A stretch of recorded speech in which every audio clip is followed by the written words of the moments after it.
Welcome back, everybody, to another Purpose Served podcast episode. I'm your legendary host, Darryl Wingfield. We are coming to an end to this whole who am I question. And I feel as though every single thing that I've been talking about within like the last 4 or 5 episodes, I want to say, I got down to the bottom of it. And at this point, I want to really wrap this up as simply as I possibly can. We're throwing high key a lot at you guys, so brace yourselves. This is the last rabbit hole for a little bit, but ultimately, I hope you guys come with leaving with an understanding after like listening, or if you're watching this, the concept of being who you are and what that really means and what that come with. And the starting point that I want to use with this is the whole Big Bang Theory. We're going to go back 13.8 billion years ago. Let's go back all the way to the starting point. And there's this cosmic calendar that they have, and it was made by Carl Sagan, a scientist, and he pretty much mapped out the whole universe in a matter of like 12 months and condensing it in a time scale that for anybody to like kind of understand the vastness of time and space in itself. And through me explaining this, I'm going to highlight the importance of, due to the fact of how expensive we think everything is, us being in that, we matter just as much, and we're not like a speck to this whole entire thing, but we actually do matter, and what we do matter, and also how fast time actually go. So if the Big Bang 13.8 billion years ago was January 1st midnight, the solar system that we occupy right now, that would be in like September, in the grand scheme of things. If we're thinking about right now and we looking at light going all the way back to January 1st midnight, and recorded history, which we know is between 3,000 and 5,000 BC, that we know of. Could be older than that, but from what we know, people started writing things down. That would be 10 seconds ago in the cosmic calendar. So we just went from January 1st to September to 10 seconds ago real quick. And within those 10 seconds, just to give a retrospective, even that time period in itself being 10 seconds ago, you have the Old Testament that was created, Buddha, Muhammad, Christ, all of this, the way of religion. And that was in a retrospect 10 seconds ago in regards to everything. And about 1.2 seconds ago, Christopher Columbus landed here in America. And about a fraction of a second ago, we've experienced 2 world wars, Cold War, and about point of a second, we're living in the year 2000. So with that being said, it's like so much time that just went by just like that at a snap of a finger. And on this cosmic calendar, it also says that a human life is a blink of an eye in regards to this cosmic calendar, and that's 100 years. So all of that stuff has to do with matter, right? This dude Carl Sagan, since he was a scientist, he measured things, studied molecules. He's cosmology. If you guys aren't familiar with cosmology, it's pretty much a study of the universe. And for people like that, they couldn't just take things from a spiritual standpoint. It had to be grounded in some sort of form of measurement that they can see, that they can feel, that they can touch. And they're not wrong in that approach. It's just one side of looking at life in itself. The other side of that and everything that I'm talking about from that matter standpoint is what guided somebody like that to do what he did and to look at life in that kind of standpoint and conceptualizing it in that kind of way. And the fact that you have people throughout history recently that committed their lives to the study of cosmology, which is intense, that's wild. But ultimately, he had feelings, he had thoughts that moved him to act in a certain way and present the information that he presented. And it was who he was. He was being who he was. And for him, the universe in itself was such a mystery, and there was no getting down to the bottom of it. And for him, looking at the world in perspective of, I guess, looking at it from another planet. So let's use Mars as an example, where how Earth looked from Mars. And it would be probably like a shiny little dot in the sky, but that shiny little dot has living organisms on it. Got creatures that could fly, got creatures that could swim, got creatures that could walk on land. And it has human beings, which is like us. And with what I just said, we have this special ability to adapt to all of this. We have this special ability to meet hard times, to meet uncertainty, to meet things that high key that don't go in our favor. And from a cosmic standpoint, from a cosmology point of view, there's a lot of sacrifice that's involved with progressing life forward. This idea of evolution, which to me personally speaking is incomplete. And it's something that I guess scientists know going into it. It's just like one of those things where you want to be right, but knowing that you're going to be wrong. And going for that approach where every time you're wrong, you're going to adapt to the new information that you get. But something is motivating you to do that and drive you to do that. And that's the most important thing, right? When you feel in deep, deep sadness, for most of us, we cry. There's something that happens within us where tears come down our face, where water forms up in our eyes and it rolls down our face, biologically speaking. But that strong emotion in itself, something that you can't see, that emotion. But that emotion in itself, that feeling of sadness, using that as an example, it causes your body biologically to do things, and for the most part, it's out of our control. And this is the spiritual side of that force that pushes things, which is our innate nature. That's our original starting point. And that spiritual thing is bound in a matter, and it shows in our body, in the way that our body is built.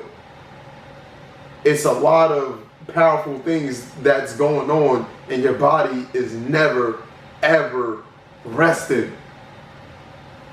Even when you sleep, it's constantly going. It's not sitting still. It's never sitting still. It's constantly working. It's constantly pushing, and it's eliminating a whole lot of waste. And the idea of sacrifice that I talk about, when you look at things intentionally, especially when it comes to your purpose and going towards a goal, that idea of sacrifice comes into play yet again, right? You got to eliminate a lot of things that's not necessarily who you are in order to be who you have to be. And that's the goal. And the last podcast episode, I was pretty much talking about the idea of a goal not being something external and matter, and things that we can feel, touch, all of that. That's just living proof of whatever the visions that you had and the feelings and the thoughts, that it justifies that. That's the last thing that comes. 13.8 billion years that they're using light. They're using light to travel back in time. But they don't know what's beyond that original light. What makes them question the concept of God. And if there is a God, who created God? That's like scientists like go-to question.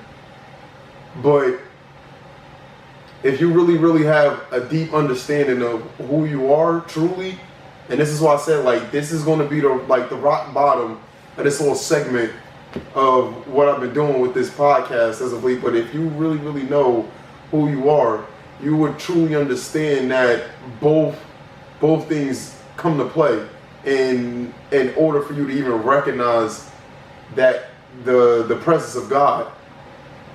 Yeah, we're going real deep today. And you have two guiding forces that's going to get you there, but you need to combine the two. And throughout history that we know of, from a universal standpoint, there's been this battle of harmony.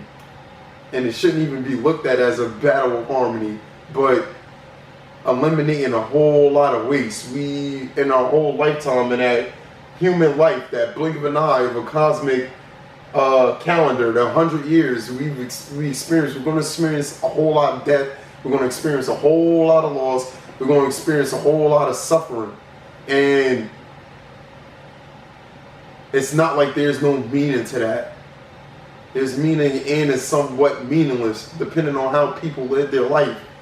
But collectively, your actions, it affects the people around you, whether you like to believe it or not. It just is what it is. And here with this podcast, I'm talking about treating that with like the utmost respect, because people aren't doing that right now. And they wonder why they don't have a peace of mind and they're not where they want to be in life. And it's real simple. And you have to really take the time to slow down without, like, in your day, to communicate with yourself, to figure out what it is that you're supposed to be doing. And I've been finding myself having these conversations a lot with people as of late, but it's beyond words. It's beyond talking. It's literally in your behavior. It's rooted in your habits. And everything that came about to get to this point was habitual in a sense. We wouldn't be able to survive if the trees didn't have the habit that the trees had in order to keep doing the same thing over and over and over again to form something that's habitable. There's intelligence at play when it comes to that. That's not a mere accident. That's not by like chance or coincidence. We think it is because we got a limited perspective on what's going on. And going back to this cosmic calendar, we have not been here long at all. And we're still trying to figure out a whole lot. So high key, we're really dumb as hell. But that's good. Going back to what I said about like 15 minutes ago, we were built to adapt. We went from like hunting gathering societies to like full-blown civilizations that just seem to like know how to just mass produce like crazy and migrate to different parts of the world when at some given point that wasn't accessible to us. It's a process. It's a building block. Just like every single thing, like I keep mentioning, that came before human beings walked the earth. And then after that, you gotta look at what came before Earth, what came before the solar system, what came before all of this. Because due to the fact that we're literally, God's last thing that He created, we're essentially like the babies of creation. So we don't know nothing. We're kids that's still trying to explore what's around us. And I think that collectively speaking, that wonder has tremendously got dark, and that curiosity and that courage to look out into what's out there is dying out because we killed that kid in us. And this is funny. I got Johnny right here on the side of me, and we recently just had a conversation about that at Barnes & Noble, about keeping that inner child in you alive. And if you look at how kids carry themselves in the world, they ask so many questions. They're so curious. Life excites them. It's not dull. It's not boring. Because you got to think of it.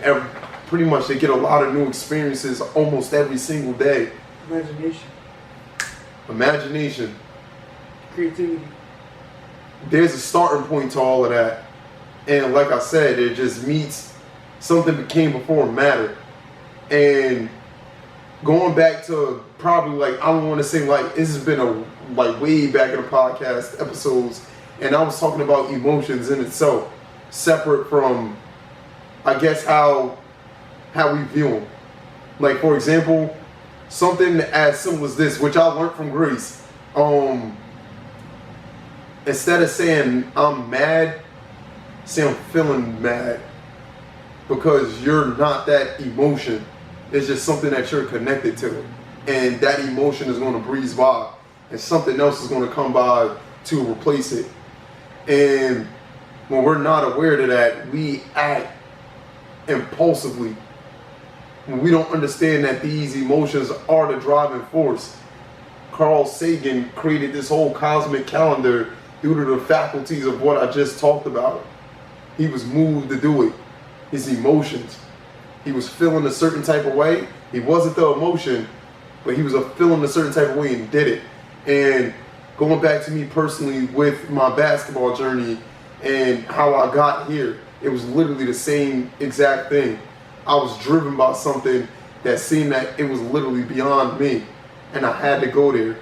And the starting point, I'm not even going to lie, will always be love. Unconditional, first and foremost. And you have to have that for yourself. And if you have that unconditional love for yourself, you're going to learn a simple rule of just being. Just being. And I walk around a lot, and I look at trees and I stare at trees. I look at the clouds and everything. And one thing in particular that stood out to me is just that a tree's starting point. And a tree that I'm looking at most likely came from another tree. And this tree that it came off of was able to produce fruit and produce the potential for that same essence of what it is. That's life. That's literally life. And that takes a whole lot of nurturing and caring and time. And what we think of time, time is really, you know what I mean? It really, everything goes by pretty quickly. It really, really does. So that's why it's good to stay in the moment. Moments are the most powerful thing that we get to experience, and we get to experience that simply through breathing. In and out. But that in and out that I just talked about causes that mind and body problem that I was, beating on a dead horse in the previous podcast that I had. That division. When division is seriously not real, and when you recognize that division is not real, you're going to find yourself, your true self. And in that true self is holding that gift that you've been looking for. And everywhere but the right place. And that gift was given to you. It's been waiting for you. And it was there before you even existed. And if you truly know yourself, you're gonna know all of the stuff that I'm saying. It's not gonna be crazy. because we all come from that same starting point, going beyond that through 13.8 billion years of the Big Bang. We can't see beyond that light, and we're trying to look so bad outside of ourselves. Yet again, what I'm talking about, something drove us to make a tool, to use something like a telescope to look out there and understand the concept of light in itself, which is crazy. That goes to show how powerful our brains are, our mind, not even our brain, but our mind, and what we're tapped into, because it's not ours, it belongs somewhere else. And when you understand that place of belonging, that true place of belonging, you'll be untapped. No bounds. But it takes a whole lot to get to that point. It takes a whole lot of discipline. It takes a whole lot of stillness. It takes a whole lot of focus. And with basketball, it taught me that. And for me, the approach that I took was different from everybody around me. The competition that was around me, they like hooping with each other, like practicing with each other. And for me, I adopted the C.O.L.E mindset, where I wasn't going to be practicing with my enemies, people that I'm in competition with. We're not friends. And for me, I had to go into an isolated place. And this isolated place for me was like, I don't know, it was like a home. It was like a home away from home, where time stood still. And this is the place that we're trying to get to. The moment, being in the moment. Y'all probably heard the term being in the zone, but a lot of y'all probably never experienced being in the zone. I've experienced it a lot. And what triggered it for me was playing basketball and being so locked into what I'm doing, I lose track of time. And it started with me practicing. And you guys heard it at this point. If you're new to this, I will practice religiously. And I wouldn't practice just to practice. There was a goal. There was a purpose. There was a goal. Basketball was the service. So through basketball, essentially speaking, at the time, I was serving my purpose. And it was two things that was essential to me: quality and quantity. How many times was I practicing, and how well was the practices that I had? How intense was the practices that I had? Especially if there was nobody around me. How can I simulate being in the zone? So it was about the intensity of the practices that I was having, and visually putting myself in places where I know in situational, in a game, in situations that I was going to be placed in those same situations. And I practiced like that time in, time out. And 6 hours out of my day at least was dedicated to doing that. And then wherever it was that I had to go, I was going to be doing those things that I was practicing and seeing. And it was a challenge at first, because the intensity of an actual game, my practice wasn't, the quality of practice and everything wasn't meeting the results that I was looking for. So if I wanted to go into a game and score 20, 25 points, 30 points, and end up having 15, 17 points, it's just like, yo, what did I do wrong? Go back to the drawing board. Go back to the practice. Watch the film. Look at my misses. And really go in the lab and go into this process of understanding how to be the best basketball player that I could possibly be every single time I stepped on the court. And like I said, I told you guys, started from when I was like 14 years old, and I didn't know what I was really doing, but it was the vision, it was the emotions, it was the passion, it was the love that I had for what I was doing that kept driving me. So along the way, I did not know, as we all do with life and the next 24 hours, we never know how it's going to go. But we have these things that nobody can see, that we all walking around with, that we constantly acting out, because we're not sitting still. But this is the challenge for most of us. How do you take something that's divine and put it towards something that's mundane and dead and bring life to it. That's how you get beyond that 13.8 billion years. That's how you really get beyond that and get in the moment and get a glimpse and get a true glimpse of what made all of this. And we're one of the last things created. And high key, 99% of things that was made before this period don't even exist anymore within matter. But all of that was a process to get us where we are right now, to be these adaptable creatures that can make like fucking phones and buildings and I don't know, all different type of weird stuff. But all in all, you had people that was guided by these things and able for me to even visualize it and make a language for me to even communicate it. This is how deep this stuff actually is. But it comes from within you first in order to be understanding what I'm talking about to you. And this is kind of crazy in a sense because it's just now hitting me. I wrote down in one of my journals, this is like high key in like 2019, that I wanted to be inspiring people. And I knew for the most part, the people that I was going to be inspiring were people that I was never going to meet in my lifetime. That was something I knew before I knew what I was doing right now, if that makes sense. Which at this point, y'all should know that it makes sense. This is what it means to be. For real. You have to really, really sink into who you are. And if you sink into who you are, you're going to sink into this moment. And this moment is going to reveal to you what you have to do. Don't shy away from that. I repeat myself constantly with saying something like that. And that takes tremendous courage. And that pushes that needle of us being adaptable. And we can't be shying away from something like that.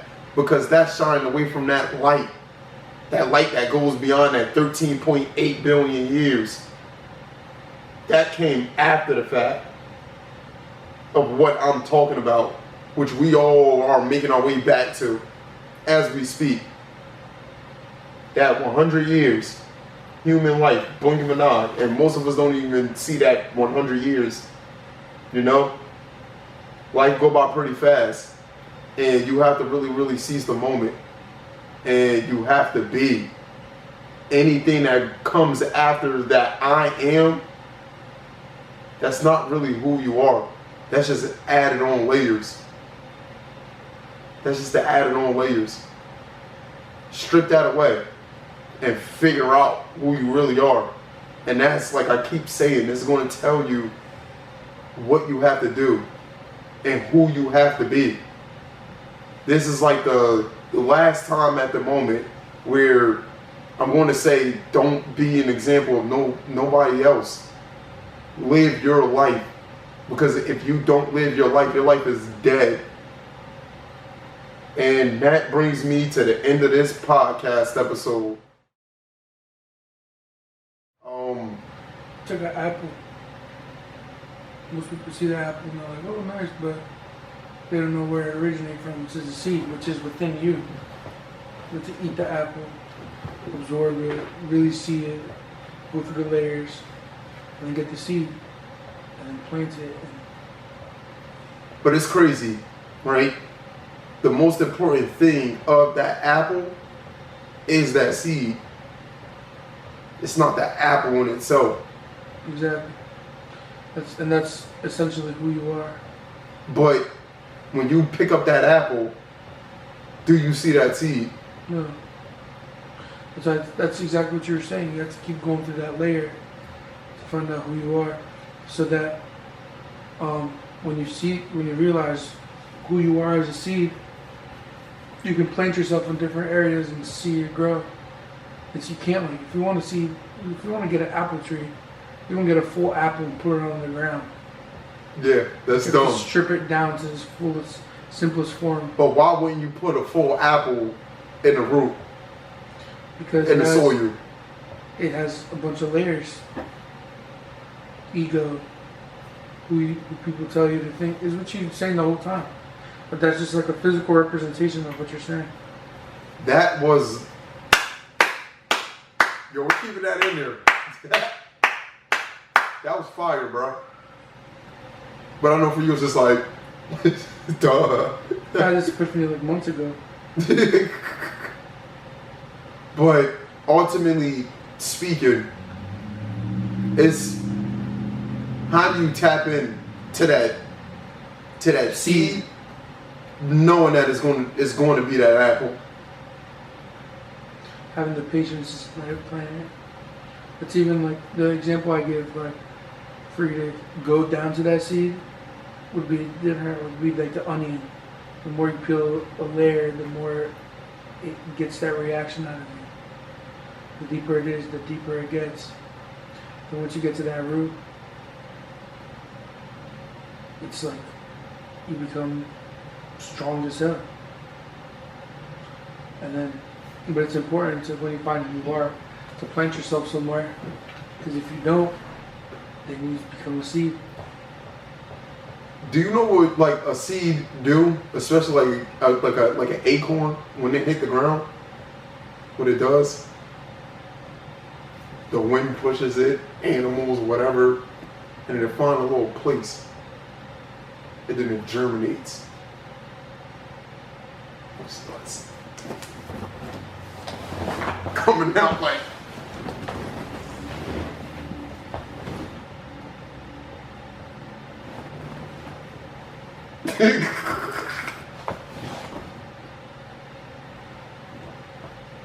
Turn into a little flower, you know what I'm saying? But it's crazy. Going back to that parable of a fig tree.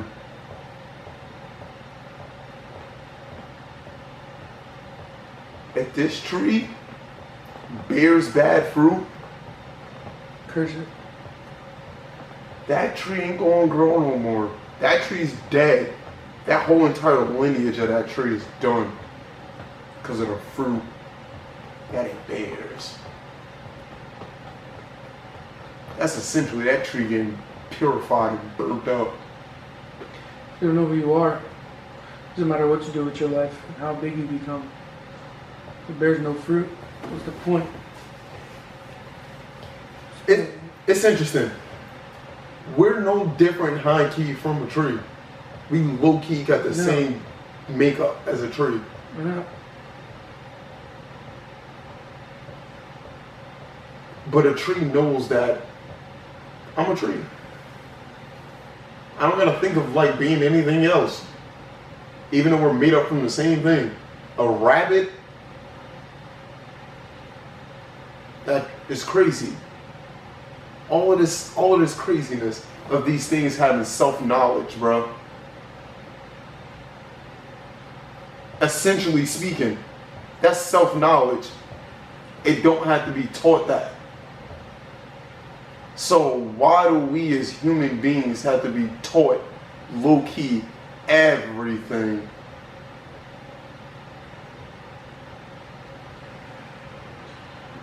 I have a theory, but that's a topic for another time.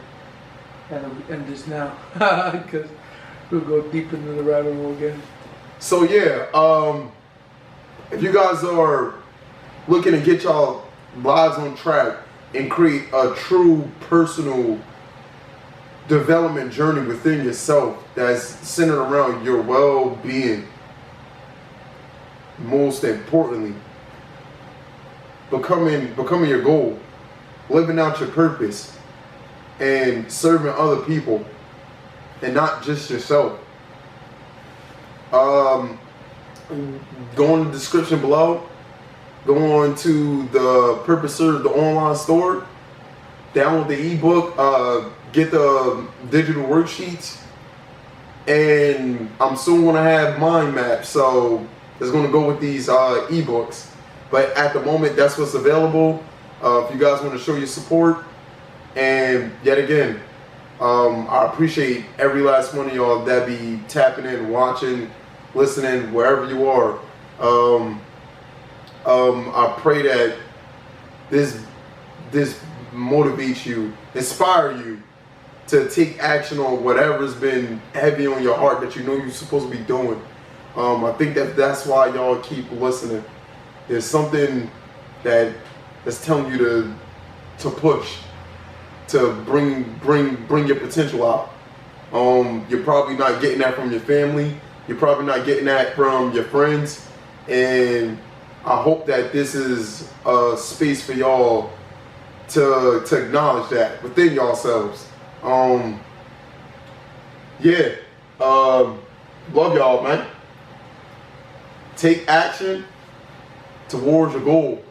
And you already know that means serve your purpose. We out of here.